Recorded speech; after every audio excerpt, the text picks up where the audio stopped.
बिस्मिल्लाहिर्रहमानिर्रहीम। अस्सलामु अलैकुम।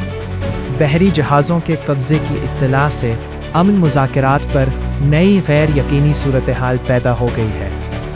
तसव्वुर कीजिए एक ऐसे कप्तान को जो रात के अंधेरे में अपने जहाज़ को हॉर्मोज़ आबनाए से गुजार रहा है। उसके पीछे एक ख़ानदान है जो उसकी आमद का इंतज़ार कर रहा है। उसके सामने एक ऐसा समंदर जो अब दुश्मन बन चुका है। अचानक अंधेरे से निकलती हैं IRGC की गन बोट्स, उसके बुर्ज पर फायरिंग करती हैं और उसे खिलाफ वर्जी का मुजरिम करार देते हुए कब्जे में ले लेती हैं। ये नहीं, कोई फिल्म का मंजर नहीं, ये 22 अप्रैल 2026 की रात थी जब MSC फ्रांसेस्का और एपामिनोंडास के अमले ने मौत का सामना किया। लाइक करें और सब्सक्राइब का बटन दबाएं। सिर्फ चंद घंटे कबल सदर ट्रंप ने अपनी ट्रूथ सोशल पोस्ट पर लिखा था कि वो अमन की खातिर जंगबंदी बढ़ा रहे हैं, लेकिन इस अमन के ऐलान के बाद जो हुआ उसने करोड़ों दिलों में उम्मीद की बजाय खौफ का बीज बोया, क्योंकि ट्रंप ने साथ ही ये भी कहा था कि नाकाबंदी जारी रहेगी, वही नाकाबंदी जो ईरान के लिए जंग का फ़ैल है। एक ऐसे शख्स के लिए जो तेहरान की तबाह हाल गलियों में रोटी के एक टुकड़े की तलाश में है, ये अमन क्या मायने रखता है। मैं सोचता हूँ उन माँओं के बारे में जो बंदर अब्बास के बंदरगाहों पर खड़ी होती है, अपने बेटों की वापसी का इंतज़ार करती है। वो नहीं जानती कि समंदरी खिलाफ वर्जी क्या होती है। वो नहीं समझती कि जंगबंदी और नाकाबंदी में क्या फ़र्क है। वो सिर्फ इतना जानती है कि उनका घर टूट चुका है, उनका बेटा समंदर पर है और किसी संगीन टूट फूट की धमकी उनके बच्चों के मुस्तकबिल को दांव पर लगा रही है। और फिर वो अमरीकी बहरी जहाज़ टॉस्का का वाक़या याद आता है, जिसे 19 अप्रैल को अमरीकी बहरिया ने कब्ज़े में लिया था। ईरान ने उसे समंदरी दहशतगर्दी करार दिया था। मैं सोचता हूँ उन बहरी जहाज़ों के अमले के बारे में जो अब IRGC की हिरासत में है। क्या उन्हें मालूम है कि वो 2 सुपर ताकतों की चालबाजी का महज पत्थर बन चुके हैं?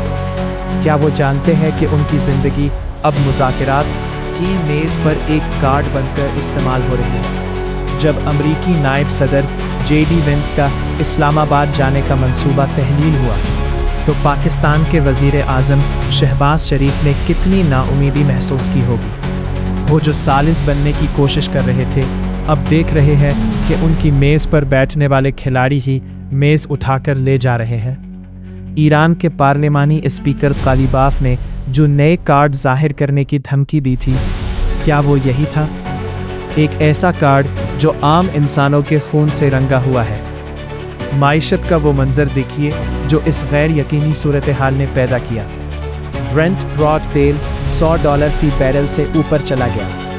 जर्मन एयरलाइन लफ्थांसा ने 20,000 परवाज़ें मंसूख कर दी। एक आम खानदान जो यूरोप से एशिया सफ़र करना चाहता था, अब उसे दोगुना किराया अदा करना पड़ेगा। एक किसान जो ट्रैक्टर के लिए डीजल खरीदता था, अब सोचता है कि क्या उसकी फसल इस कीमत पर काबिल फ़रोख्त होगी। ये नहीं, कोई दूर की बात नहीं, ये आज हमारी दुनिया है जहाँ किसी संगीन टूट फूट की सियासी धमकी हमारे नाश्ते की मेज़ तक पहुँच जाती है। ट्रंप ने कहा था, मेरे पास दुनिया भर का वक्त है, लेकिन क्या उन्हें मालूम है कि इस वक्त की कीमत कौन अदा कर रहा है? वो बच्चा जो तेहरान के एक तबाहशुदा स्कूल में पढ़ने जाता है, उसे मालूम है कि उसके वालिदैन उसके स्कूल की फ़ीस कैसे अदा करेंगे जब रुपया रोज़ाना गिर रहा है। वो नौजवान जो बंदर अब्बास की बंदरगाह पर मजदूरी करता था, अब बेरोज़गार है, क्योंकि नाकाबंदी ने तिजारत को ठप कर दिया है। अक़वाम मुत्तहिदा के सेक्रेटरी जनरल ने अहम मौके की बात की, लेकिन जब हॉर्मोज़ आबनाए में गन बोट्स गश्त कर रही हों, जब तेल के टैंकर मोड़े जा रहे हों, जब कप्तानों को हिरासत में लिया जा रहा हो, ये मौके किसके लिए है? क्या ये उन माँओं के लिए है जो अपने बेटों की तस्वीरें सीने से लगाए बैठी हैं, या ये उन सियासतदानों के लिए है जो TV स्क्रीन पर फतह के ऐलान करते हैं? मैं आखिर में सिर्फ एक बात कहूँगा, बहरी जहाज़ों के कब्ज़े की खबरें, नाकाबंदी के ऐलानात और संगीन टूट फूट के बयानात, ये सब एक बड़े खेल के छोटे मोहरे हैं। لیکن اس کھیل کی بساط پر بیٹھے وہ نہیں جو اعلان کرتے ہیں، بلکہ وہ ہے جو چپ چاپ ادا کرتے ہیں۔